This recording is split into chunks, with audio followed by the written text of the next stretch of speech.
Okay, give me a cue. Go. Oh, here's a good cue. Here we go. Here, wait, ready?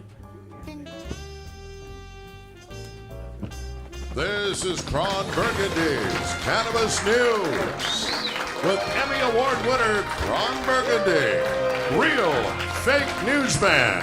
That's right. Hello, I'm Kron Burgundy. Thomas Jefferson grew hemp and smoked it too. But there is no evidence that Jefferson was a habitual smoker, more like a midnight toker.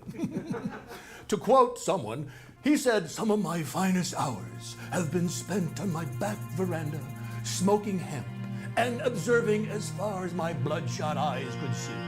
Okay, I added the bloodshot, but that's from TJ himself, POTUS number 3.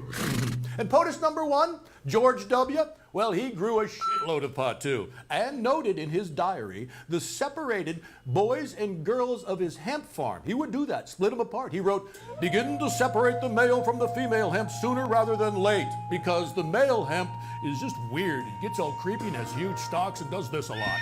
Wow, that's weird for him to write in his diary. James Madison, the father of the constipation.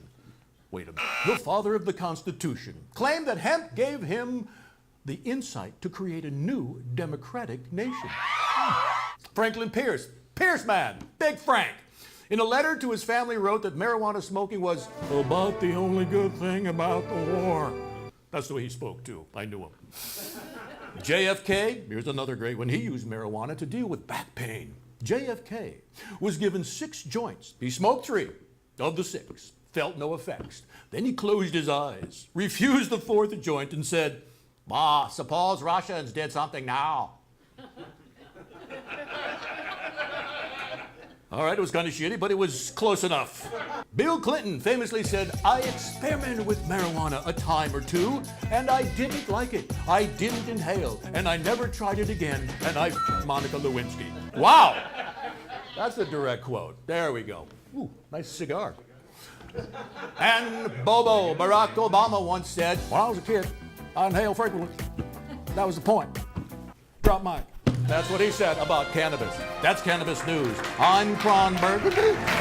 Kron Burgundy's Cannabis News. Like a mini skirt on a pretty woman. Long enough to cover the subject, but short enough to be interesting.